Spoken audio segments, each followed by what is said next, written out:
नमस्कार. मी भाऊ तोरसेकर. तुम्ही बघत आहात प्रतिपक्ष. मित्रांनो, हे पहलगाम आणि त्यानंतरचं अल्पस 3 दिवसाचं युद्ध आणि भारत पाकिस्तान यांच्यातल्या तणावातून घडणाऱ्या घटना आणि चाललेलं राजकारण या गडबडीमध्ये महाराष्ट्रातल्या रखडलेल्या महापालिकांच्या ज्या निवडणुका आहेत त्याविषयी सुप्रीम कोर्टाने जो आदेश जारी केलेला आहे त्यातून उद्भवलेली परिस्थिती हा चर्चेतून बाजूला पडलेला विषय आहे. कारण सुप्रीम कोर्टाने स्पष्टपणे सांगितले इतका दीर्घकाळ निवडणुकीशिवाय या संस्था प्रशासकांवर सोपून चालणार नाहीत. तेव्हा लवकरात लवकर त्याच्या निवडणुका घ्या आणि 4 महिन्याच्या आत या निवडणुकांची अधिसूचना निघाली पाहिजे. याचा अर्थ असा की निवडणुकांचा कार्यक्रम जाहीर झाला पाहिजे.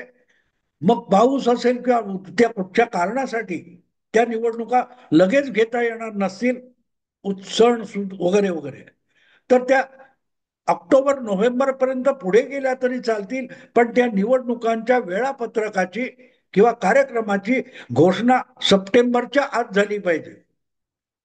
आणि ज्या वेळेला हा आदेश आला त्यानंतर ताबडतोब महाराष्ट्रात सगळ्या लहान मोठ्या पक्षांमध्ये एकदम नवचैतन्याचं वार शिरलं. कारण गेले 3 वर्ष या निवडणुका रखडलेल्या आहेत आणि सगळ्याच पक्षांचे जे लहान मोठे स्थानिक पातळीवर काम करणारे कार्यकर्ते आहेत ते अक्षरशः अनवरस, बेवारस आणि बेघर झाल्यासारखी अवस्था आहे. कारण कुठल्याही पक्षाची जी लोकशाहीमध्ये रचना असते की वरचे लोक निवडून येण्यासाठी, पक्ष निवडून येण्यासाठी किंवा सत्तेचं राजकारण मोठं खेळण्यासाठी या तळागाळातला पाया आणि त्याच्यावरच्या विटा ज्या असतात त्या विटा ह्या अशा जिल्हा परिषद, महापालिका, नगरपालिका यांच्या निवडणुकीतून रचल्या जात असतात. त्या त्या भागामध्ये आपापल्या पक्षाची पाळंमुळं रुजवण्यासाठी काम करणारा स्थानिक पातळीवरचा कार्यकर्ता किंवा नेता जो असतो तो त्या पक्षाची भूमिका किंवा त्या पक्षाविषयीची आस्था त्या परिसरातल्या नागरिकांपर्यंत, मतदारापर्यंत घेऊन जात असतो. आणि म्हणूनच या निवडणुका कुठल्याही पक्षासाठी संघटना बांधणीतलं मोठं काम करतात. लोकसभा किंवा विधानसभा यांच्या निवडणुका वेगळ्या असतात. लोकसभेला राष्ट्रीय पातळीवरची निवडणूक असते, त्यामुळे स्थानिक पातळीवरच्या भावना वगैरे बाजूला राहतात. वैचारिक किंवा राष्ट्रीय विषय हे लोकसभेच्या निवडणुकीत ऐरणीवर आलेले असतात. त्यामुळे स्थानिक पातळीवरचे वाद विवाद, राजकारण हे सगळं बाजूला फेकलं जातं. पण विधानसभेला स्थानिक आणि राजकीय अशा स्वरूपात निवडणुका होतात. आपण लोकसभेला बघितलं की ज्या लोकांनी महाविकास आघाडीला भरभरून मतं दिली होती त्यामध्ये लहान मोठे पक्ष, आता समाजवादी पक्ष असेल, वंचित बहुजन आघाडी असेल किंवा काय तो MIM सारखा पक्ष असेल, बहुजन विकास आघाडी सारखा पक्ष असेल किंवा बच्चू कडूंचा पक्ष असेल, हे जे छोटे छोटे पक्ष स्थानिक पातळीवर 1-2 जिल्ह्यापुरते किंवा एखाद्या मध्यम आकाराच्या महानगरापुरते मर्यादित असतात, त्यांचं विधानसभेतलं राजकारण चालतं. पण लोकसभेला त्यांच्या राजकारणाला फारसं वजन मिळत नाही. आणि जेव्हा त्याच्याही खालच्या म्हणजे जिल्हा परिषद किंवा महापालिकांच्या निवडणुका असतात त्या कार्यकर्त्यांच्या निवडणुका असतात. स्थानिक पातळीवर आपणही त्या नगरसेवकांना वगैरे नेता म्हणतो, तरी त्या पक्षामध्ये त्याचं स्थान अत्यंत कनिष्ठ नेता असं असतं. म्हणजे शिवसेनेमध्ये नगरसेवक आणि शाखा प्रमुख हा एक प्रकारे एकाच पातळीवरचा असतो. आमदाराशी ते दुय्यम मानले जातात. किंवा काँग्रेसमध्ये असेल तर काँग्रेसमध्ये त्या वॉर्ड काँग्रेस कमिटीचा अध्यक्ष आणि नगरसेवक हे एका पातळीवर असतात. पण ते आमदाराच्या पातळीवर त्यांना दुय्यम मानलं जातं. खासदार तर आणखीन वरचा झाला. आणि त्यामुळे जितके नगरसेवक, जितके आमदार, आपला जितके नगरसेवक जितके जिल्हा परिषद सदस्य तितक्या पक्षाचा पाया मजबूत होत जातो. शिवसेनेचं उदाहरण घेता येईल तुम्हाला. 66 साली स्थापन झालेली शिवसेना 68 मध्ये पहिल्यांदा मुंबई महापालिका निवडणुकीत उतरली आणि 42 नगरसेवक निवडून आणले. 140 मध्ये 42, छोटी संख्या नव्हती. पण त्या निवडणुकीत शिवसेनेने संयुक्त संपूर्ण महाराष्ट्र समिती, हे जे सगळे पुरोगामी पक्षांची काँग्रेस विरोधी आघाडी होती ती भुईसपाट करून टाकली आणि त्यांना पर्याय म्हणून शिवसेना हा मुंबईतला काँग्रेस विरोधातला एकमेव पक्ष बनला. कम्युनिस्ट, सोशलिस्ट, जनसंघ हे सगळे बाजूला फेकले गेले आणि त्या बळावर हळूहळू करत शिवसेना हा मुंबईतला एक प्रमुख राजकीय पक्ष झाला. पण तो तेव्हा मुंबई पुरता, ठाण्यापुरता होता. 90 नंतर तो राज्यव्यापी झाला. पण त्याचा पाया असा घातला गेलेला आहे, स्थानिक पातळीवर अगदी दूरच्या ठिकाणी सुद्धा एखाद्या छोट्या जिल्ह्यामध्ये, छोट्या शहरातला नगराध्यक्ष शिवसेनेचा निवडून आला, सरपंच निवडून आला, असं करत करत जी बांधणी झाली त्याच्यावर 25 वर्षांनी राज्याच्या सत्तेला गवसणी घालणारा एक पक्ष उभा राहिला. पण तो पक्ष उभा करताना बाळासाहेबांची जी काही व्यक्तिमत्वाची किमया होती तितकीच या तळागाळातल्या कार्यकर्त्यांच्या मेहनतीची प्रचिती होती. आणि म्हणून महापालिका निवडणुका जेव्हा आपण म्हणतो, जिल्हा परिषद निवडणुका म्हणतो, हा पक्षाचा पाया मजबूत करण्यासाठीचा सगळ्यात महत्वाचा कार्यक्रम किंवा लढा असतो. आणि अशा निवडणुका जर होऊ घातलेल्या आहेत तर त्यामध्ये काय होईल? विधानसभेत विस्कटून गेलेली महाविकास आघाडीची जी घडी आहे ती परत ठीकठाक बसवण्याचा प्रयत्न उभाटा शिवसेना, शरद पवारांचा राष्ट्रवादी आणि काँग्रेस पक्ष यांच्याकडून होईल का? वंचित बहुजन आघाडी किंवा बहुजन विकास आघाडी, तुमच्या बच्चू कडूंचा पक्ष हे परत नव्याने मूळ धरून उभे राहतील का? हा सगळा विषय त्याच्यात आहे. पण प्रामुख्याने मोठे नेते या जिल्हा परिषद आणि या निवडणुकीत फारसा भाग घेत नाहीत, मदत करतात. पण त्यांचं राजकारणातला जुगार तिथे अवलंबून नसतो, त्यांना यांची मदत पाहिजे असते.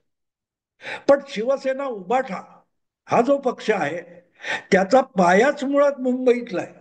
आणि म्हणून मुंबईत उद्धव ठाकरे यांच्या उभाठा शिवसेनेचं भवितव्य काय, हा विषय सुप्रीम कोर्टाच्या या निकालानंतर अतिशय महत्वाचा ठरलेला आहे.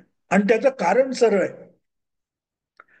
की आज जे काही 20 आमदार कसे बसे उद्धव ठाकरे यांच्या नावावर विधानसभेत निवडून आलेत, त्या 20 पैकी अर्धे म्हणजे 10 एकट्या मुंबईतले, एकट्या मुंबईतले, आणि 10 उरलेल्या महाराष्ट्रातले.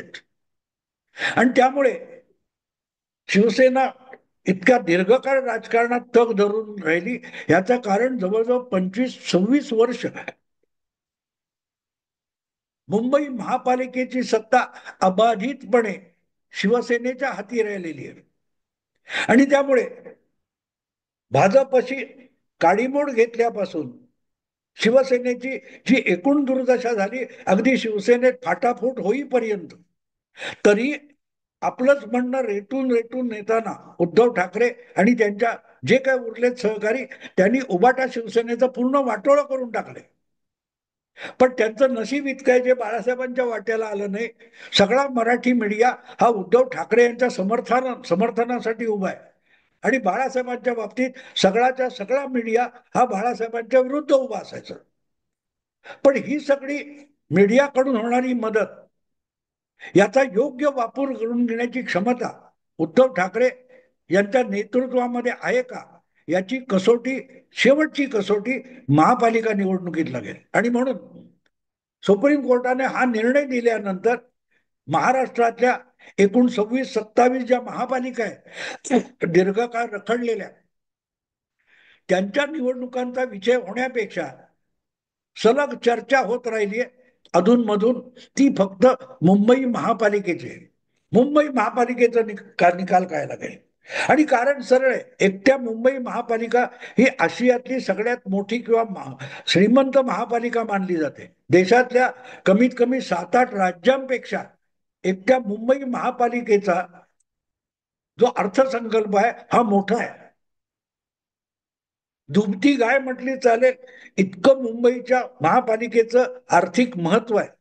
आणि त्या बळावरच शिवसेना महाराष्ट्रात वाढली.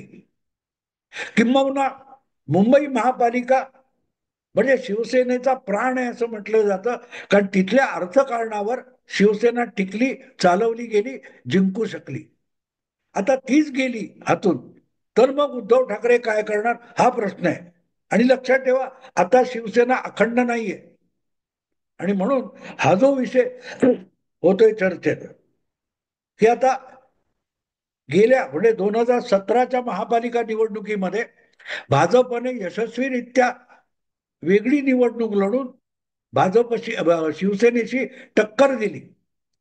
भाजप 82 आणि शिवसेनेच्या 82 जागा, 84 जागा आल्या, दोन जास्त. आणि त्यामुळे आता काय होईल याची चर्चा करणारे त्यांना निवडणुका आणि त्याचे निकाल कितपत कळतात मला माहिती नाही.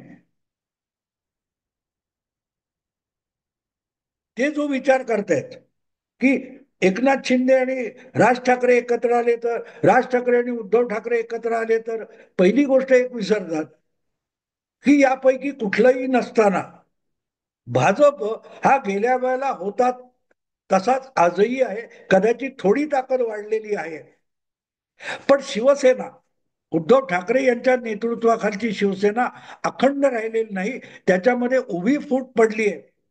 आणि जेव्हा उभी फूट पडली असं पण म्हणतो, त्या सुरुवातीला ती आमदारांची फूट पडली, पण बाकीचे तळागाळातले कार्यकर्ते उद्धव ठाकरे यांच्या सोबतच राहिले, याचा डंका माध्यमातून पिटला जात होता. पण आता जेव्हा निवडणूक दाराशी येऊन उभी राहिली आहे, अशा वेळेला शिवसेनेकडे जे 100च्या आसपास नगरसेवक होते, 84 अधिक इतरांचे पळवून वगैरे आणलेले जे काही 100 नगरसेवक होते, त्यातल्या निम्म्यापेक्षा अधिक नगरसेवक उद्धव ठाकरे यांना सोडून गेलेले आहेत आणि एकनाथ शिंदेच्या गोटात गेलेले. त्यामुळे 2017 मध्ये जी शिवसेनेची अखंड ताकद होती, ती आज उद्धव ठाकरे यांच्या पाठीशी नाहीये. ती जी त्रुटी आहे ती भरून काढण्यासाठी स्वबळावर लढण्याचं नुसतं साहस दाखवून चालणार नाही. ती त्रुटी भरून काढण्यासाठी काँग्रेस उद्धव ठाकरेंच्या सोबत आली, राष्ट्रवादीचा शरद पवार गट आला, तरी थोडंफार बळ उद्धव ठाकरेंना मिळू शकतं.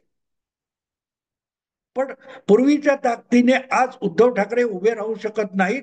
हे हळूहळू तळागाळातल्या स्थानिक पातळीवरच्या शाखा प्रमुख माजी नगरसेवकांच्या लक्षात आल्यावर त्यांची रीग लागली जिंकणाऱ्या पक्षाकडे. आता जिंकणारा म्हणजे भाजप. पण भाजपने जर गेल्या 15-20 वर्षामध्ये मुंबई महापालिकेमध्ये वॉर्ड पातळीवर आपलं संघटन उभं करण्याचा आटापिटा केलाय, म्हणूनच त्यांना 2017 मध्ये शिवसेनेच्या तुलनेत येता आलं. अन्यथा 2012 पर्यंत शिवसेना भाजप युती असायची नसायची, पण शिवसेनेची टक्कर मुंबई महापालिका निवडणुकीत सातत्याने काँग्रेस बरोबर राहिलेली आहे. पण 2017 मध्ये भाजप वेगळा झाला आणि शिवसेना भाजप एकमेकांच्या विरुद्ध लढले. त्याचा सगळ्यात मोठा दुष्परिणाम काँग्रेस पक्षाला करावा झालेला होता, काँग्रेस पक्षावर झालेला होता. जो काँग्रेस पक्ष हा शिवसेनेशी टक्कर देणारा प्रमुख पक्ष मुंबईत मानला जात होता, तो जवळपास वाईप आउट झाला.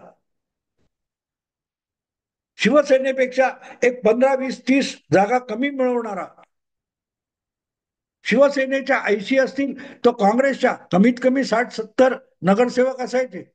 ती संख्या इतकी प्रचंड घटली की 70 पैकी काहीतरी 28-27 नगरसेवक काँग्रेसला निवडून आणता आले. याचा अर्थ सरळ होता की शिवसेनेचं नुकसान झालं नसलं तरी शिवसेनेपासून वेगळी निवडणूक लढवताना भाजपने काँग्रेसचा मतदार बहुतांश आपल्याकडे आणला. आणि म्हणून बघायचं तर त्या निवडणुकीकडे गेल्या वेळचा संदर्भ म्हणून बघायचं तर तो संदर्भ असा आहे की शिवसेनेबरोबर लढत असताना जो मराठी माणूस, आपला अमराठी मतदार मुंबईचा, शिवसेनेवर डूख धरून होता, तो शिवसेनेचा युतीतला पक्ष म्हणून भाजपला सुद्धा दाद देत नव्हता, असा मतदार 2017 मध्ये शिवसेनेच्या विरोधात लढणाऱ्या भाजपकडे आला. आणि भाजप युतीत असताना तो मतदार हा काँग्रेसकडे असायचा, कारण काँग्रेस शिवसेनेच्या विरुद्ध होती. तो अमराठी मतदार जो वर्षानुवर्ष शिवसेनेविरोधात आपला तारणहार म्हणून काँग्रेसकडे बघत होता, त्यामध्ये 2017 या निवडणुकीमध्ये मोठा फेरफार झाला. तो सगळ्याच्या सगळा काँग्रेसकडे असलेला अमराठी, महाराष्ट्राबाहेरचा म्हणजे मारवाडी, गुजराती, सिंधी, तमिळ, तेलुगू, बिहारी, उत्तर भारतीय, बंगाली जो कोणी शिवसेनेच्या मराठीपणामुळे भाजपकडे सुद्धा पाठ फिरवत होता, हा मतदार मोठ्या प्रमाणात 2017 च्या निवडणुकीमध्ये भाजपकडे आला. आणि म्हणून काँग्रेसला रिप्लेस करून भाजप हा मुंबई महापालिकेच्या राजकारणात शिवसेनेचा टक्कर देणारा पक्ष बनला. पण तेव्हा शिवसेना अखंड होती, अखंड होती. आज ती शिवसेना अखंड राहिलेली नाही, तिचे दोन तुकडे झालेले आहेत. आणि ते दोन तुकड्यापैकी एक तुकडा म्हणजे एकनाथ शिंदेचा पक्ष किंवा गट हा भाजपबरोबर राहणार की नाही राहणार, हा एक वेगळा विषय आहे. पण भाजप, मला वाटत नाही की युतीमध्ये महापालिका निवडणूक लढवेल. मग लढत शिवसेनेच्या मतांसाठी ही एकनाथ शिंदे आणि उद्धव ठाकरे या दोन गटात होते. आणि त्यामध्ये जर मनसे उभाठाबरोबर गेलं किंवा एकनाथ शिंदे बरोबर गेलं तर ज्यांच्या बाजूला जाईल त्याचं पारडं जड होतं. भाजपचं नुकसान फारसं होणार नाही, कारण भाजपचा मतदार इंटॅक्ट आहे.